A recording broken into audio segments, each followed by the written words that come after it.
Alright, class, close your eyes and picture yourself gliding. You feel the wind in your hair and the breeze on your skin, and you kind of feel like you're flying or even surfing in a way. And then you open your eyes, and it's you. You're skating.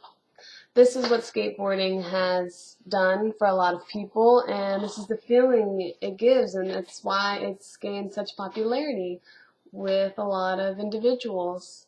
So an inventor, an unknown inventor at that, no one really knows who created it, because at the time in the 1950s, a lot of people had the same idea and a lot of people were coming out with their own versions of the skateboard.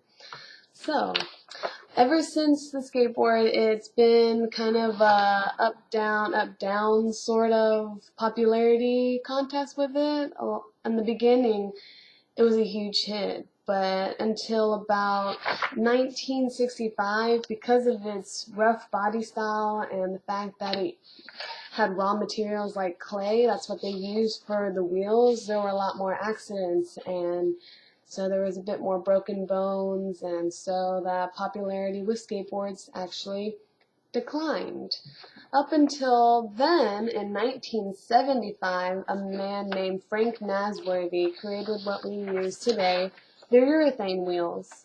So they're a lot more sturdy, and they have better flexibility, and they're just easier for maneuvering and making turns. So skateboards' popularity then increased. A lot of people started to skate and really enjoy the feeling of it and the fact that they could do a lot of different moves with it. Then there was this freestyle concert, skating concert in 1975, the same year the new urethane wheels were created, and that's where we get to meet the Zephyr team.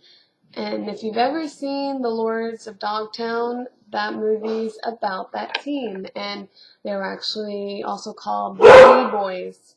And so they were very popular and well known for the fact that they always did awesome tricks inside these empty pools and often got in trouble for doing that, but they were known for doing that and just became really popular with their innovative style and their wild tricks.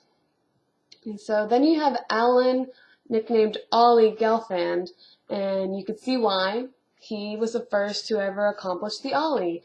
And if you're unfamiliar with skating, that's where the skater actually uses his back foot and pops it on the back tail while jumping up in the air, and that pops the skater and the board in the air, creating what we call an Ollie. So that was first performed by him in 1978. So they're very different types of skateboards. In fact, they're the regular shortboards, and they're going to have a more concave body style. They're more commonly used for doing difficult tricks, and you see a lot of people doing stunts on them, and that's well, there's a lot of them on TV actually, and they also use longboards. That's another version of them, of skateboards, and they're obviously longer, and they're actually what gives you the feeling of gliding and sort of like you're surfing. They're practically like surfboards on wheels that obviously you can use on land and sort of surf on the concrete and sidewalks. So, and they're obviously longer, and I have two examples of them. There's this one right here, has the grip on it, the grip tape. Here's the tail, kind of looks like a fish. And this is another version, it's much longer even so, pointy tail. So the regular shortboards are going to have a more symmetrical sort of even shape, whereas that is kind of pointy and has like a fish tail. And then we also have what we call the slalom boards. Those are what a lot of racers use, and they will go up to 30 and 40 miles an hour. So there's helmets and knee pads and all that included in that. And it's normally held on a course, not really on like wild streets where there's traffic lights and all that. So, and then you have electric boards. They've come out with that, and they're battery based. So if you don't want to pump or do anything but steer, you have that option now.